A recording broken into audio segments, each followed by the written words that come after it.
Don in London, hello. May 4th, my video all about recovery from addiction to either substance or behaviour, or both. In my case, my addictive substance, alcohol. Again, it could have been anything. And my behaviour around people, places and things. Trying to be perfect, in the right place, with the right people, with the right things. So a very good consumer of life. And that really sums up what change is for me in recovery. Rather than being a consumer of life, treating life as if I can consume it, I'm now living life and living in the moment. And it's quite a different attitude. It stops me judging the world. It's more about me participating in the world as I can today. So a different outlook completely. What's helped me? Well, family, friends, community, society, medical people, to stay alive long enough to get to recovery. And now in recovery one day at a time, with the help and support of all the people mentioned before, plus a fellowship, and that fellowship is AA, Alcoholics Anonymous.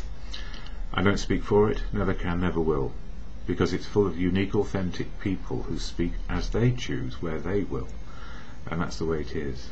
And the good news about fellowship, there are no laws or rules as such, merely suggestions on how to live well, and then we find our own path with freedom of choice given on a daily basis, so we are able to be a part of, to be included, and to live life as best we can. So how does AA help me after all the help I've received already? Well, it keeps me sober, and on this little card here is the AA preamble. We can't see it too well, and I share it because it's shared at every meeting I go to of the fellowship. And as I say, the fellowship is there. What you see is what you get. People on good days, people on bad days, people brand new to recovery, people who've been there for decades, people coming back after a slip or a relapse, finding a way back to sober. So it's always about learning. It's never about completion. There is no completion of life, well, until we expire, of course, and then we don't know. So we could have a debate about that for a long time. Anyway, what is AA? I'll share it now, and then I'll share some of the readings and things which occur to me to share today.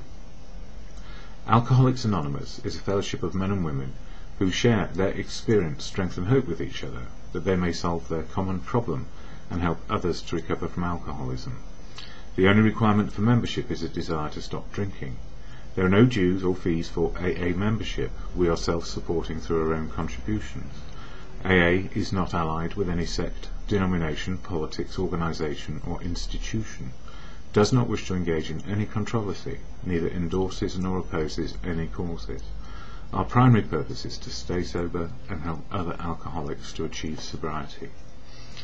Been a bit of a tough week in many respects. People who I know and care for having difficult times, people who I know and care for in fellowship having difficult times, and we do what we can to help, but by being a sounding board or sharing our own experience as life is.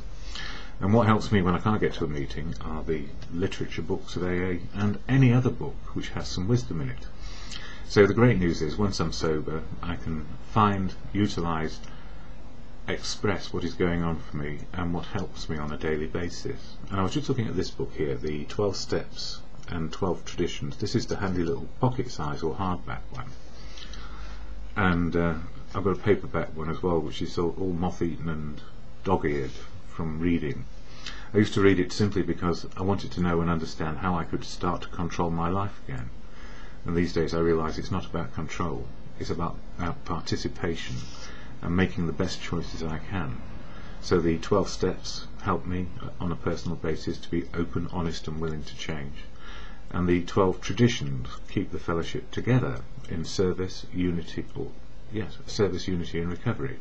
Or said the other way, unity, service and recovery. And in the 12 and 12, this little blue book here, being May, I concentrate on step 5 in my videos, because each step, 12 steps, 12 months. So when you find my videos, if you do, you'll find they're divided into 12 months and 12 steps. So step 5, there is a summary here. It says here about step 5, admitted to God, to ourselves, and to another human being the exact nature of our wrongs. And admitting it to ourselves and in good conscience is often called admitting it to God. That is, we express it in our heads, or we say it out loud to ourselves. What has happened to us in our lives, the good and the bad, or what's just happened in terms of good and bad today. And it says here, 12 steps deflate ego. This is just the summary, so it's quite a long reading, which I've covered already in one of my other videos for this month. 12 steps to deflate ego. Step 5 is difficult but necessary to sobriety and peace of mind. Confession is an ancient discipline.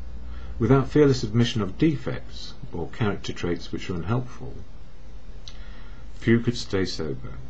What do we receive from step 5? Beginning of true kinship with man and God. Lose a sense of isolation. Receive forgiveness and give it. Learn humility. Gain honesty and realism about ourselves. Necessity for complete honesty. Danger of rationalization. Well, I did it because. How to choose the person in whom to confide. Results are tranquility and consciousness of God. Oneness with God and man prepares us for God, with God and man prepares us for the following steps, which is step 6 to 12. So when it says admitted to God, to ourselves, and to another human being the exact nature of our wrongs, in step 4, where we made a searching, fearless moral inventory, in other words, a self-appraisal of our assets and liabilities, where life went wrong, or life got difficult, and where life went right, and it felt joyful. But it's not about right and wrong, because life is life. It has difficult parts and it has joyful parts. We can have joyfully difficult ones. Life is a conundrum, but if we're open to it and keep on learning with humility and don't dig our heels in and say it's got to be my way or the highway, then we are onto a better footing. That is, we are nimble on our feet and we can move with the times. So step 5, where we release the impact of all those years of suppressing old feelings, habits, resentments, anger, you name it, as we let go those things and sharing it with another human being, and in good conscience saying, you know, this is me, without any secrets. These are the secrets I've kept, or these are the things which chew me up at night and make me unable to sleep. Letting them go by sharing it with another human being is the best form of expression. It is a confession of ourselves, our life story. So if we can do that, admit to God or in good conscience, and then express it to another human being to get some feedback, often we find that if we have the words for what went on, it's happened millions and millions of times since the dawn of man, and that we're not unusual, but we're stuck in these feelings, and the absolute truth of sharing it, being a witness, if you like, to our own life, and sharing that means that we let go secrets, and we don't need to be ashamed or feel guilty anymore. Secrets keep us stuck because we have to keep them, but if we can let them all out and deal with life on life's terms, we don't carry the pain or denial of the past in the present moment, so we can just get on with today's issues, problems, wonderful times, whatever they happen to be. And the daily reflections, this book, I share on a daily basis. So for May 4th, it says this: entirely honest. So honesty, open, honest and willing, is what the 12 steps are about. And we're doing them all the time anyway. This just formalises a way of understanding our own situation, our own attitudes and our own behaviour. We must be entirely honest with somebody if we expect to live long or happily in this world. Well, long unhappily, or short and unhappily, we don't have a choice on that. You know, life is on life's terms, but sometimes life can be long and happy. So I'm led to believe from very old timers in the fellowship, and also other people around me who don't have the malady of the ism or illness. And it says here, honesty, like all virtues, is to be shared. It began after I shared my whole life story with someone, in order to find my place in the fellowship. Later I shared my life in order to help the newcomer find his place with us. This sharing helps me to learn honesty in all my dealings, and to know that God's plan for me comes true through honest openness and willingness. And when we say God's plan, it really is your understanding of what God is in your life. And for me, I've got a very straightforward way of looking at it. God is truth, love and wisdom. Truth is the truth of reality, not my opinion about it. That's where I judge the world and cut myself off. So truth absolute is better to be looked at with a fresh pair of eyes without wanting it my way. Love is about being loved and being able to love back, or people love us and we can love them back genuinely and without conditions. And wisdom for me is the wisdom of the universe as it comes to me from other people, not me generating the wisdom of the universe. So it's about being open to life, open to the moment, open to the spiritual connection which is always in the present. And it's not easy to be a human being, as we all know. But if we do it with an open heart, willingness and honesty, then we have a better opportunity each and every day. So I'm grateful to be alive, to be a part of something which is bigger than me. It's called life. And that I play my part as best I can. And sometimes it's limited by age, ailments and all the rest of it. Sometimes it's taken further because people share and make my world bigger and my understanding of the world much bigger than it would have been if I just tried to be studying it on my own. So I don't have to be right and I don't have to be wrong. I just need to keep on learning. And that's what humility is, the ability to keep on learning. In this context, of course. So, at the end of these videos I will share the Serenity Prayer. As you choose, it can work for you too. And it's a meditational prayer just to yourself or to the world about how life is today. It's the can do, cannot do right now, and the wisdom to know the difference. So that Serenity Prayer is as this: God, grant me the serenity to accept the things I cannot change, courage to change the things I can, and the wisdom to know the difference for me is just for today. Don in London, hello. May 4th, 2009. My video is all about recovery from addiction. Recovery from addiction to either substance or behaviour. My substance, alcohol, over the years. My behaviour, trying to be perfect and never so. But if I could have been perfect, I would have tried as hard as I could. Strive to be perfect rather than strive to be happy, because I thought the two things were the same. And actually they're not. I think somewhere in the middle is an even balance between being okay with what we do and being happy with what we do. And it's very important to try and find that honesty in ourselves, and as we find our honesty, share it as best we can, so we include people and they know where we are and what we're doing and how we are feeling.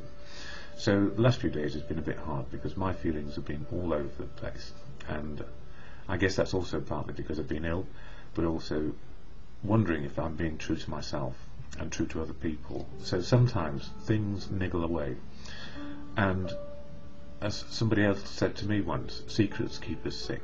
And in fellowship, the fellowship of AA, Alcoholics Anonymous, we are striving to be open, honest and willing to make life work. So we have to be fairly transparent in our basic activities around living, and if for any reason we're withholding information from friends or relatives or whatever is going on, then we are starting to be secretive, and that leads to isolation and difficulties of finding the truth which is acceptable to other people, and actually the absolute truth of where we are, whether we're not sure, uncertain, absolutely certain, perfect or not. It doesn't matter. As long as we're sharing the truth as we know it, we have a better chance of making this one day work. So lessons learned, and often when we share the truth we find that the truth comes straight back at us and is confirmed that we were right, or the gut feeling, that feeling inside which says I need to be me. And that's what it's all about in fellowship, learning who we are on a daily basis, and then incrementally moving along very gently as we can, or sometimes with a great surge of understanding. And I feel that way now, so a great weight off my shoulders about truth. I can't go into the details, it would take too long, but here it's all about recovery, and leaving addiction behind, but being very aware of it. So what helped me get sober from alcohol and then start to behave differently and find a life where I can find out who I am? Well, medical help, family help, community help, and above all, the sustaining factor has always been Alcoholics Anonymous. So Alcoholics Anonymous sustains my sobriety, or I cooperate with it, or I'm part of it. And there are 600 meetings here in London, and for each one there is a preamble shared, and it goes like this. Get it right on this piece of paper. AA. Alcohol. I don't speak for AA, by the way. I only speak about my experience, strength and hope of recovery. I cannot speak for AA. It's full of unique, authentic people who are very capable of speaking on their own behalf. And I welcome that, because we're all about trying to find honesty, openness and willingness. So the AA preamble shared at every meeting goes like this. Alcoholics Anonymous is a fellowship of men and women who share their experience, strength and hope with each other, that they may solve their common problem and help others to recover from alcoholism. The only requirement for membership is a desire to stop drinking. There are no dues or fees for AA membership. We are self-supporting through our own contributions. AA is not allied with any sect, denomination, politics, organisation or institution, does not wish to engage in any controversy, neither endorses nor opposes any causes. Our primary purpose is to stay sober and help other alcoholics to achieve sobriety. And that final sentence where it says, our primary purpose is to stay sober and help other alcoholics to achieve sobriety, I guess there are two reasons why I do these videos. One, it's beneficial for me to keep me in the moment, and also share a message of experience, strength and hope about what it's like to be in recovery, never having to wonder about taking a drink or not, by simply making sure I sustain my spiritual, emotional and physical condition as being as best it can be. So whilst I have type 1 diabetes, which is a gift given me in recovery 2 years in, with a perfect health record for those 2 years, having a tooth out, getting an infection, getting a virus, so I'm led to believe, but there you go, from a virus to type 1 diabetes, something which would normally happen to a person in their youth if they were going to get it. So it wasn't lifestyle, it was, well, it was having a tooth out or a minor operation. So these things happen. And clinical depression, now I know I've got it, and it's being diagnosed properly, and it's managed professionally with medical help. So my life is much better for being included, being open, being honest. And that's appropriate really, because there are 12 months in the year and 12 steps of action for anybody in the fellowship of AA, action steps to make life, experience life in a more comfortable way than trying to work out what am I frightened of. It's not about fear so much as courage, faith and confidence to face the day. So I use this book, Daily Reflections, to share one page on a daily basis, and each month in this one is about one of the steps, and it's step 5, which reads, admitting to God, to ourselves and to another human being the exact nature of our wrongs. So please don't be put off by the word God, because on any day I could be an atheist, agnostic or a God believer, depending on my life experience, and sometimes it's a bit difficult to wonder what we believe in. So step 5, sorry, I need a drink, I've got a tickly throat. It says here, 12 steps deflate ego. Step 5 is difficult but necessary to sobriety and peace of mind. Confession is an ancient discipline. Without fearless admission of defects, few could stay sober. What do we receive from step 5? Beginning of true kinship with man and God. Lose sense of isolation, receive forgiveness and give it. Learn humility, gain honesty and realism about ourselves. Necessity for complete honesty. Danger of rationalization. How to choose the person in whom we confide. Results are tranquility and consciousness of God, openness with God and man prepares us, and God and man, and prepares us for the following 7 steps. I'm nearly free of my cold. So step 5, all about honesty, and thank goodness I'm learning how to be honest on a daily basis. Yes. And in this one, the daily reflections, it says here, entirely honest. Excuse me. We must be entirely honest with somebody if we expect to live long or happily in this world, and that comes from the AA Big Book, page 73. I don't know which version. Honesty, like all virtues, is to be shared. It began after I shared my whole life story with someone in order to find my place in the fellowship. Later I shared my life in order to help the newcomer find his place with us. This sharing helps me to learn honesty in all my dealings and to know that God's plan for me comes through honest openness and willingness. This cold has gone on for 3 weeks. I hope it's not the swine flu, but I don't think it is. I'd be dead by now. I'm one of those people at risk because my immune system is compromised. But it does take a cold a long time to work its way through sometimes. Anyway, honesty. We get the opportunity to be honest, or we get the opportunity to say, I deny the truth of now, because it's uncomfortable or I don't like it. And what I'm learning always is truth is better, at least as it keeps us on a path which might be difficult, but it's easier in the long run. And as Bill sees it, this one says here, Atmosphere of Grace, page 93. Those of us who have come to make regular use of prayer would no more do without it than we would refuse air, food or sunshine. And for the same reason, when we refuse air, light or food, the body suffers. And when we turn away from meditation and prayer, we likewise deprive our minds, our emotions and our intuitions of vitally needed support. As the body can fail its purpose for lack of nourishment, so can the soul. We all need the light of God's reality. That's nature and providence as it is, without denials and filters. The nourishment of His strength and the atmosphere of His grace, which is to understand where we are today. To an amazing extent, the facts of AA life confirm this ageless truth. And the ageless truth beyond measure is to find the truth and be open and honest and willing to actually engage in truth. It may not give us what we may secretly desire, but it actually makes our desires more appropriate and life-shaped, life-sized. So when I share the Serenity Prayer and say, God, grant me the serenity to accept the things I cannot change, courage to change the things I can, and the wisdom to know the difference, I know that it's only just for today, and then I have to do it all over again tomorrow.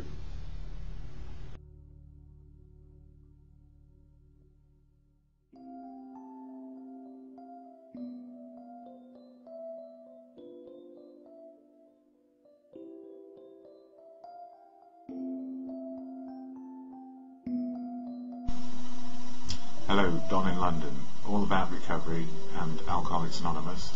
I don't speak for AA, I speak for myself. However, AA is integral to my daily well-being, and here's the AA preamble spoken at all meetings of AA. Alcoholics Anonymous is a fellowship of men and women who share their experience, strength and hope with each other, that they may solve their common problem and help others to recover from alcoholism. The only requirement for membership is the desire to stop drinking. There are no dues or fees for AA membership. We are self-supporting through our own contributions. AA is not allied with any sect, denomination, politics, organisation or institution. It does not wish to engage in any controversy, neither endorses nor opposes any causes. Our primary purpose is to stay sober and help other alcoholics to achieve sobriety. Good evening, Don in London, and it's still May 3rd, just 11:30 in the evening. And I thought I might do my video tonight rather than in the morning, just in case. I've been doing some adjustments and cleaning up my computer, and being a novice, often I get things wrong, so it is working now. Let's do it now. And it's been, as I say, a bit of a struggle to get the computer back on track, and in between being here and doing that, I've been out also to 2 AA meetings. And it's been a beautiful day here in sunny London. And the first meeting was down at the Scout Hut, which is just off Flood Street, near to the meeting I'll be at tomorrow night. And the second meeting was Neaton Square at the back of Buckingham Palace. So interesting times, really. It's almost like some venues are big and magnificent, and St. Peter's Church, Neaton Square, is magnificent for sure. And the Scout Hut is very, very friendly. And 2 very good meetings. The early meeting more to do with spiritual, getting on with each day as it is, seeing the truth of it, and without denials, and with no alcohol inside us. and a very heartfelt chair from somebody who's got quite a number of years of sobriety now and knows the difference of how they were to how they are now. And a heartrending story, because most people who have got the malady of alcoholism have actually gone through the mill. It's not as if we're doing it for the fun of it once we start drinking and cannot stop. It's one of the most difficult illnesses to deal with, because not only do we deny it in ourselves, we do deny it because we don't want to have it. Most people don't wish it to be an illness, that we should be able to pull our socks up and pull ourselves together and get on with life without a drink inside us. And as I drink these days, water. Not by the gallon. And I think a lot of people who drank beer probably did used to drink by the gallon. I know I could hold my liquor and spirits, and it never did me any good. I'm sort of pausing there because it did actually act as a sort of lubricant, in as much as I lost my inhibitions and was then able to face asking girls out and things like that. So that was a good part of it, maybe. But when it came down to it, I couldn't stop, and it took a lot of years to admit the problem. And it never really got really bad until when? After a nervous breakdown, after the end of a big career, after all hope had gone, probably. And I didn't know what to do with myself. I couldn't repair what was broken. I couldn't go back and start a career from scratch and get to the same place that I did again. And so I had to face a life with different outlooks and outcomes. And the gift really is, I feel for me, the gift is finding my true size. That's just ordinary size. And it was said again today that life is better when it's profoundly ordinary, because that's what ordinary people experience, life as it is. And this thing of people around us wanting us to be well, and why not? And the hardest thing is not being able to do it on our own and having to get help to do it in some form or other. And if I could have done it on my own, I would, and then pretended to the world probably that I was all right. But human beings need human beings, and I think we need community and social contact and an understanding of what we're trying to do. And the only way we can do that, hopefully, when we've got an addiction, is to tell the world that we have got it and we need some help. Or, as in the old days, we have anonymity. And I believe anonymity has its place. It has a place because we need sanctuary to find our truth. And once we understand we are happy to be who we are, it doesn't really matter whether people know us as recovering alcoholics or not. And if they have a stigma and don't like us because of it, because of their experience of alcoholics who couldn't get sober, then they're probably best staying away from us. And it's not for us to convince anybody that we're good people again. We have to live the amend. We live to the good of good conscience. And I mentioned it this morning, whether we believe in God or good conscience or whatever we believe in, as long as we're getting to the right-sized human being we can be, which is to enjoy life without those filters and denials about ourselves, and find a path which gives us courage, faith and confidence to keep on going, rather than living in fear, putting on a brave face, and having to use our ego to bolster us up, because ego, brave facing and fear will put me back in the malady as quickly as anything. So I need to keep it to good conscience, faith and courage. And in this book, Daily Reflections, it's all about step 5 in May. And step 5 is having done our fear-less moral inventory that I was talking about in the month of April, the inventory of our good and bad, what we've done, our history, and how we behave, and shared it with another human being. We're actually on the road to forgiving ourselves for what we did. And if we can't forgive ourselves, then how on earth can we expect anybody else to? And the way other people maybe forgive us is either by accepting that's enough and let them get on and go do what they need to, or accepting that we are on a path of recovery and we keep sober a day at a time. So the living amend is how we conduct ourselves today and how we make life work and how we are social animals doing our bit. So, in this book, Daily Reflections, for May 4th, it says, entirely honest. We must be entirely honest with somebody if we expect to live long or happily in this world, and that comes from the AA Big Book, page 73 to 74. It goes on to say, honesty, like all virtues, is to be shared. It began after I've shared my whole life story with someone, in order to find my place in the fellowship. Later I shared my life in order to help the newcomer find his place with us.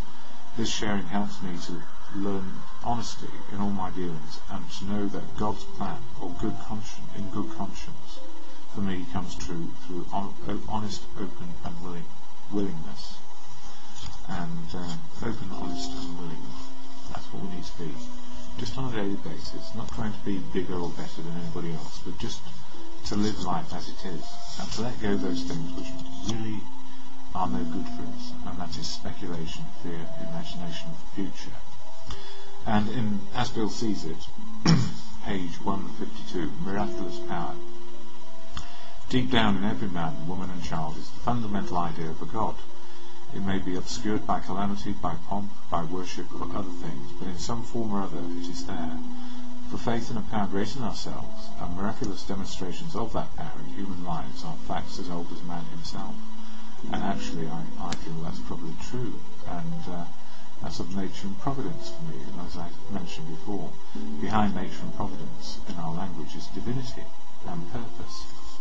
It goes on to say here, faith may often be given through inspired teaching or a convincing personal example of its fruits.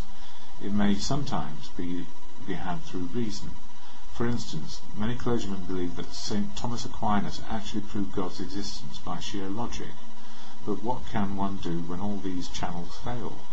This was my own grievous dilemma, and this is how Bill sees it. And he said, it was only when I came fully to believe that I was powerless over alcohol, only when I appealed to God, a God who just might exist, that I experienced a spiritual awakening. This freedom-giving experience came first, and then faith followed afterward, a gift indeed. And the gift for me is in good conscience, nature, divinity. And I don't know what's round the corner.